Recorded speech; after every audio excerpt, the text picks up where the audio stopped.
All right, let's move on, Jesse, to the games for what was a pretty terrible round of football, let's be honest, with one game saving It makes you miss November, doesn't it, when you have rounds like this? Just sitting on a beach somewhere, not thinking about football and how quick the season goes, just thinking about anything else. That's what this round was. Thinking about trade radio every day and That's right. shaking if I'm not listening to it. That's right. But there was one game in this round that made us think about September, which is very, very good. We like that. That's true. But your thoughts on the round, obviously let us know at @CMPerfect_AFL on Instagram, YouTube, Spotify, Apple, Amazon, where you listen to your podcast. You can get us all there. Jesse, we're going to start off with, where we always do, the first game of the round. It was on Thursday night. It was at Marvel Stadium, and it was, I'm led to believe, a game of football. Essendon 9-11-65, defeating North Melbourne 9-8-62 in front of 35,439 people who were all there watching two teams not want to win a game of football. It's incredible. We are 8 rounds into the season, and we have our leading contender for Tankapalooza 2025. Melbourne have some competition. What was this? This was a bad game of football. And, oh my goodness. Bombers and Roos fans will be delighted there was a worse game of football played 24 hours later. But it wasn't though. It was bad for one team.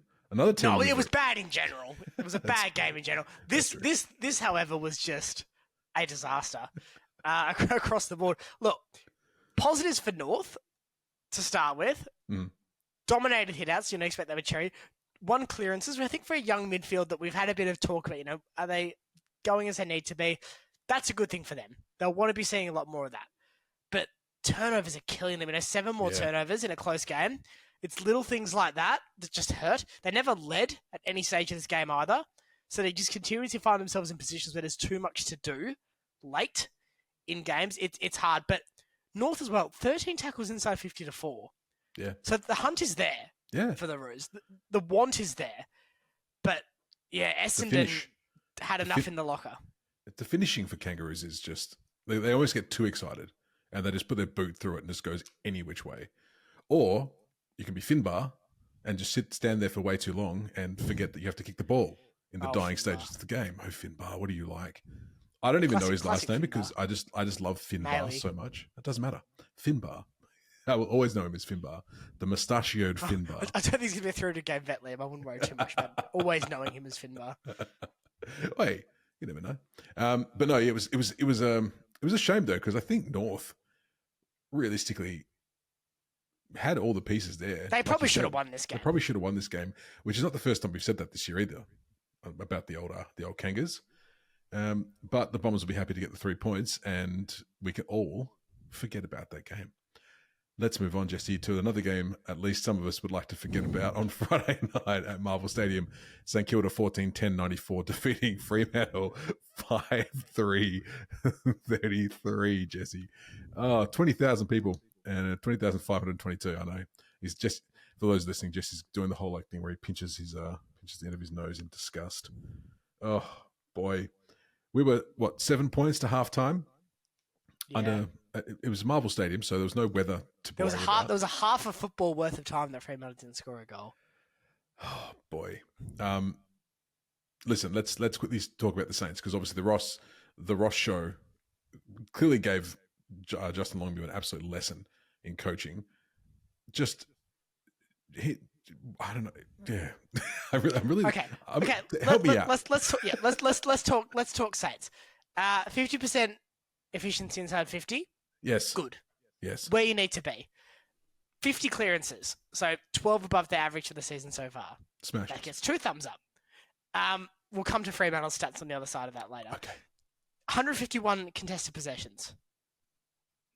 I can't give 3. Can you put a thumb up, please, Liam, so we can do 3 thumbs up for that? Yep. There we go. 3 thumbs up for that. Absolutely dominant.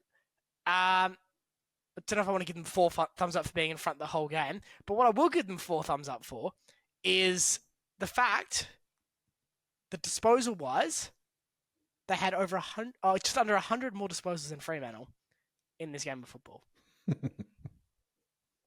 4 thumbs up. 4 thumbs up. Okay, I'm done being nice now. Fremantle. Yeah.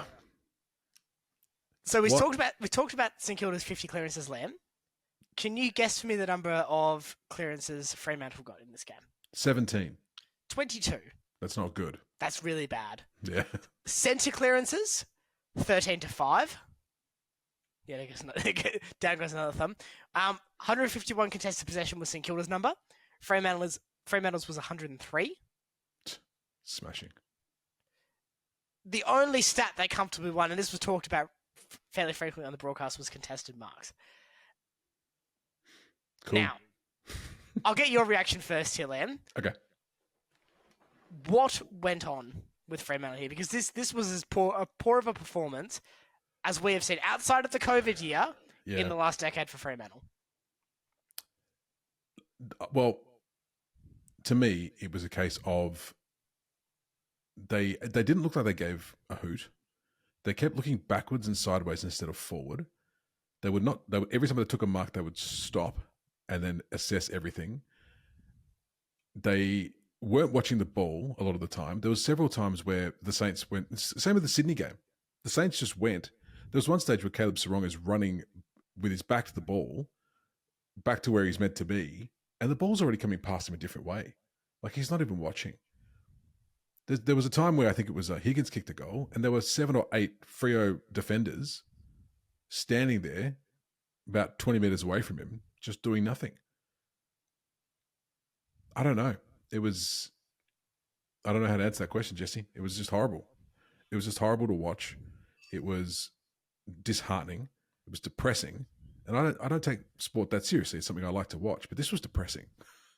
Depressing to see a team that we know that can do so much more than what they did. Just, I had to scrape to find people to put in the best. Yeah. Like I put Dudley there because he looked like he was the one player who looked like he gave a care. Yeah. And Pierce was trying his best, but the ball kept coming in. What's he supposed to do?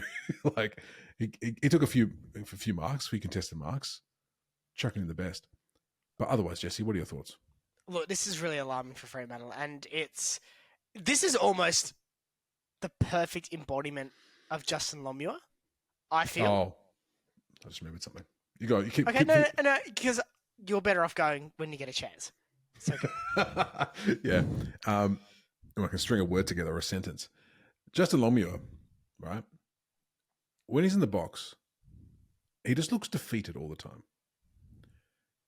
When coaches typically come down to the bench, it's to give their players a rev up, a bit of a what for, a bit of a how's your father. He came down from what I saw on the television. He came down and sat next to the players, looking sad. Yeah. Like that's what we saw. He didn't come down to do anything of worth. He just came down. Maybe a sim save was upsetting him. That's true. Maybe his old file got deleted.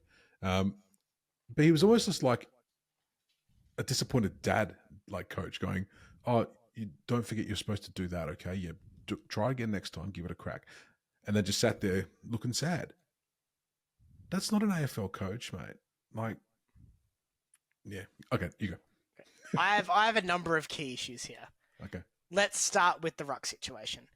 I have 2 major problems that I honestly can't believe I have to talk about because it feels so obvious that I shouldn't have to, but yet here I am. Issue number 1. Luke Jackson comes back in the team off his hamstring injury. He was good as you could be in this game. No issue with Jackson coming straight back into the team. But why drop McDonald when Darcy is in woeful form? Like, I don't care he's this bigger name. You look at the way they both played against Adelaide, one was very clearly better than the other. Yep. One has also not had a good game in almost a year.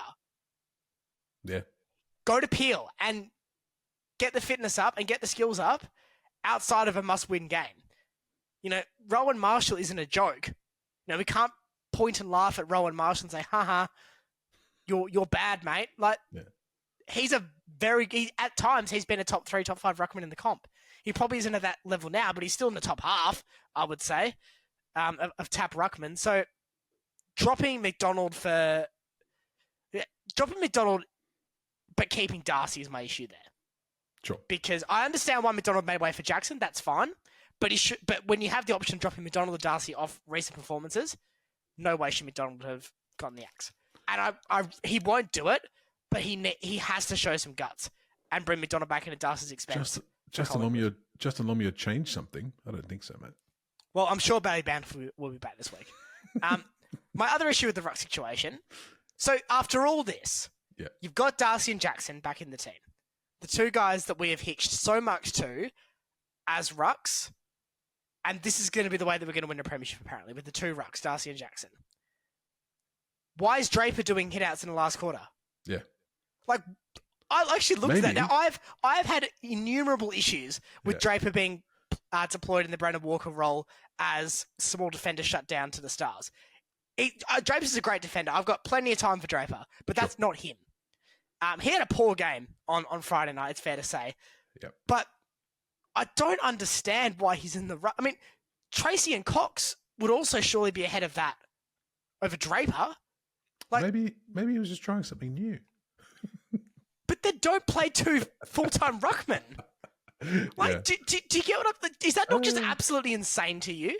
Oh, yeah. Well, I text you and said, I think Draper's in the ruck. Well, I text you, Draper's in the ruck, Draper's in the ruck. And then you text back saying, why? I don't think you can repeat what I said in the text. I don't think that's I don't think this is the right platform for that.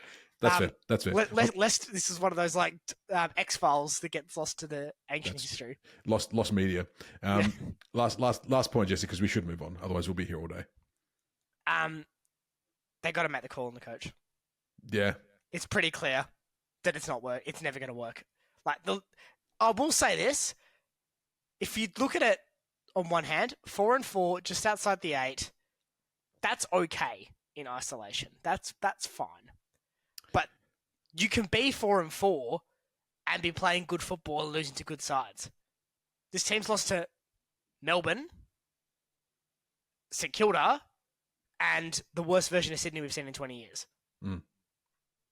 That's not cutting it. Yeah, you can beat the Dogs in Adelaide, but crucially at home. Yeah, well, that's what I was going to say. Like, we could pull something out of the bag on Thursday night and beat Collingwood. Won't happen. Just hear me out. If we do, it means nothing. Yeah. Because of this game. And the Melbourne game. And the Melbourne game. But this one specifically, this one was really, like, the Melbourne game was... cross. I'm cross. But, like, it'll be like, oh, wow, I can't believe that happened. I can't wait to lose next week. Do you know what I mean? Like, there is no confidence in Justin Lemieux's game plan. No. If you look at the players, not only do they look backwards, they look confused. Yeah. They all look like they just want to get off the leash and run, but they're not allowed to. That's what it looks like. Let's move on, Jesse. We're at Saturday, May 3rd at Ballarat at Mars Stadium. The Bulldogs 10-11 at 131. Absolutely pantsed the Port Adelaide Power 5-11-41 in front of 4,814. But small crowd only because they're doing a bit of works on the old grandstands. It looks like the TV. They really should put the camera on the other side. So I don't know if that's how cameras work, though. I think they just have to put it on the broadcast wing. Oh, do they? All right, fair enough. But this was huge for the Dogs. Absolutely monumental. Like, this was just an absolute masterclass of football. You know what's funny? Paul were in front at quarter time.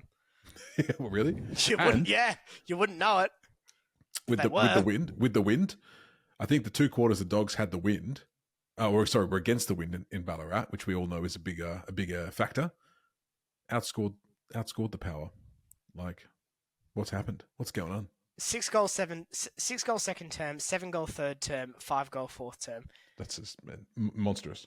Yeah, compared to 1 goal, 2 goals, no goals at the other end. It's just it makes football look easy for the Dogs when you just go and pile on innumerable goals like that. I don't know where Port go from here because, like Fremantle, their best is capable. Yeah, their worst is horrible. I mean, we've seen games like the Essendon game. This game is very clearly, and so I was even look at last year's final series. You know, their worst is horrendous. Yeah. I mean, and there's comparisons to be made about a few teams this round, but Freo and Port are the 2 major ones because both can only manage 5 goals and both got absolutely destroyed. And it's just like... Over 100 more disposals for the Dogs. Yeah, see? Same kind, literally like a similar everything. Like, just absolutely destroyed across the ground in every capacity. Complete domination across the board. Port had first use, well, they won the hitouts by 20. Wow. Yeah. Damning. What was your song, Jesse? Who let the dogs out? Who let the fun out? Who let the fun out? Because that's just Give us the copywriting dogs. otherwise. That's true. Anything else to add before we move on, Jesse? Scary, the form Marcus Bontempelli's in at the moment. Oh, my God. He's ridiculous. Did I just frighten you? We're talking about Marcus Bontempelli. Bontempelli frightens me every time he steps out in the field with how good he is. My goodness gracious. And, yeah, he's a gun.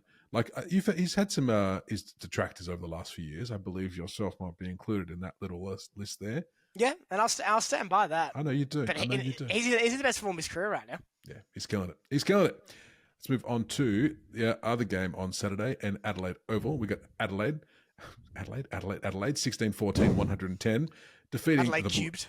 Adelaide cubed, defeating the Carlton Blues 7-8-50. Another shellacking in front of 46,057.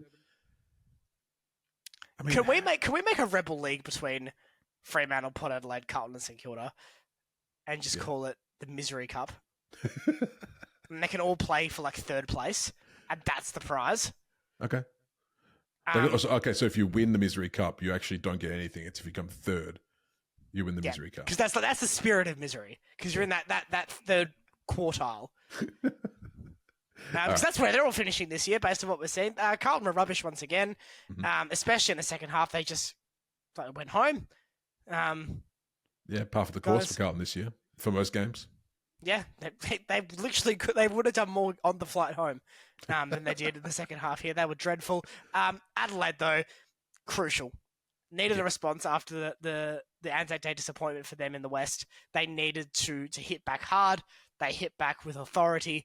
You look at the scoring worm, it was within reach for Carlton until about halfway through the third quarter. And then I said, you know what? No. Go away, please. And they just kicked comfortably ahead and dominated in the end.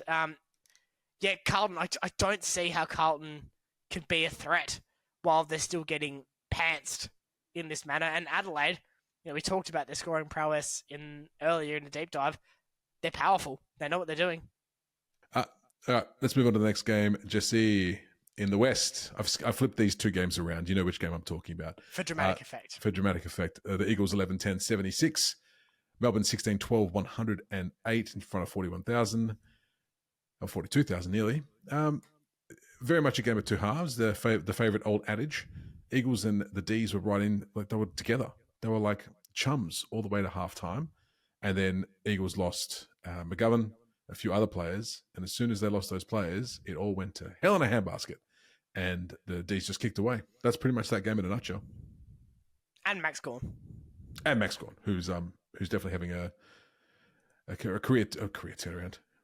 A season turnaround. Start of the year, a renaissance. A renaissance. Start of the year, he was a bit funky, but he's come good. Petraka's, coming back in nicely as well after his interrupted start of the season. But yeah, I mean, is there anything really to add about this game, Jesse? Yeah, West Coast will be disappointed. I think so. In that third quarter, because that was where the game was there to be won. Yeah. And Melbourne were up for it coming out of halftime, but for West Coast, 40,000 plus home deck. You haven't won all season. You've got a bad side, right in that boxing ring with you. You're trading blows. No one's on the ropes yet, but you're very much in the fight. These are the games where you've got to put them on the ropes, and they didn't, and they got nowhere near it in the end. They had a good last quarter, but so did Melbourne. We talk about this week in, week out, but where are these senior players? Yeah. Where are they on the field? What are they actually doing? Because Tim Kelly didn't do anything. No. Duggan? Yeah. I mean, these are the same offenders we speak about every week, right? Like just taking up space. The young kids smashed in clearances. 26-4. Smashed in clearances.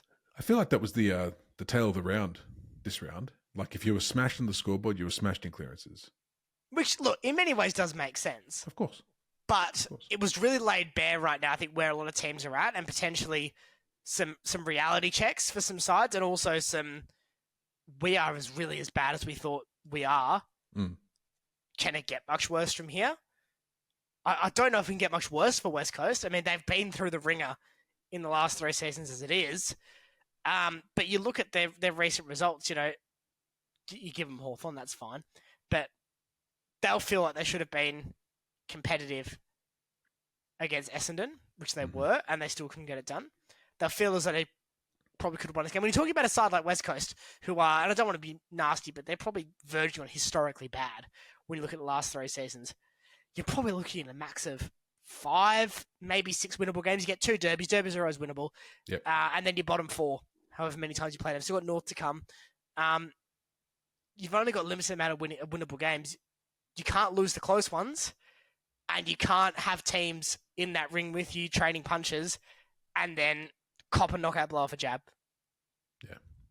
Well, I mean, Richmond this week, so see how they go. See how they go there. It's going to be big for them because honestly, if they don't get up against Richmond or North, they're probably not going to win at all this year. They'll get something jammy over like Port. Yeah, just out of nowhere. I'd like to see that. That'd be fun. Let's move on to Saturday night, the other game. Oh, football can be good. Oh, football can be good. Oh, my God. Gee, and your takeaway says it all. Well, I'll get to that in a second. So Saturday night at the MCG, Collingwood 12-15, 87, defeated by Geelong 13-12, 90. My key takeaway basically says, holy fuck, what a game. That is what AFL footy is, right? That game is just quintessential AFL. It had everything. Yeah. It had everything to a kick after the siren. Like, Jesse, I'll get your thoughts on this one because it was pretty phenomenal. It was unbelievable. And this is the dictionary definition of what you'd want Australian rules football to be and to appear as in said dictionary. I don't know how Geelong won that in the end, but yeah, I also don't know how Collingwood lost it. You know, it was one of those games where both sides, you almost want it to be a draw. Oh, no, I think you do. I think you do. This was a great game of footy. 2 sides, and you look throughout most of the stats, dead even. Oh, yeah. Dead. Yeah. This wasn't a case of one side having an off night and bringing the other team into it. You know, Collingwood will feel aggrieved having led for more than half the game, but wowee, what a game of football this was. The fact that the little score worm on AFL doesn't bother to zoom out beyond 20 tells you all you need to know. Well, I mean, that probably was the end of the game. So Geelong kicked, I think, 5 in a row coming into the last quarter. And then with 3 minutes left. It was like 17 points, wasn't it? Or something like that. Well, they needed 3 goals, right? So we could do the math, but we're not going to. No. So they needed 3 goals to win, right? 2.5 minutes left. And it's Collingwood. You know there's always a chance. And that last 2-minute passages where they got 2 goals relatively quickly, got that holding the ball call in the middle of the ground and just punted it in for crisp. Oh my God, that could have been an absolute Cinderella story. That record-breaking game for consecutive games played. Just shanked it. And it was just the perfect end. Obviously not if you're a Collingwood supporter, but a perfect end. No, not if you're a Collingwood supporter. A perfect end to for a neutral fan for a game like that. Like it needed to have that kind of cherry on top. And that cherry on top was that kick after the siren. And it was just an amazing game of football. Like you said, stats, even across the board, both teams were hungry for it. Both teams knew where their players were. They hit the skills. Skills is a big part as well. Yes. Like when you can hit a target with a handball, amazing what happens. But they can do it when they're confident in their team. They're confident in their teammates. They know where they're going to be. So even if they're getting tackled, they know where they can put that handball. It'll get out to one of their players. But the pressure was high. It was just good. Even if you're listening to this and now you know the score, shut up, go watch it. It's a really good game of They can't footy. speak. They're not in this room with us. What do you mean, shut up? Doesn't matter. Even if you catch the last 2 minutes, like they do those 2-minute things, like it won't do the whole game justice, but it's something special. But it tells a story. It tells a story. Liam, should we smash through the Sunday ticket? Because I'm going to be honest, I watched these games. Could have done a lot of things on Sunday. Yeah. But I did these instead. Let's go. Sunday morning, we had the, morning for us anyway, Sydney 12-15-87, beating the Giants 10-13-73 at the SCG. I toyed with tipping the Sydney Swans as well, just because I thought it was time. They were due. And the Giants are not doing very well at the moment. Jesse, you watched this one. I did not. Tell me about it. Sydney will be pleased. Yet they're still so far from the standard they need to be at if they want to be pushing for finals this year. I think that's just about gone for the Swans this year. The Giants, though, as the weeks go on, they start to look less and less threatening. Yeah. And you're just left in this vacuum of nothing. It could be a really bad year for the Sydney sides this year. The Giants, the team that I had on top of my ladder coming into this season. It's a side that many people had just about uniform top four.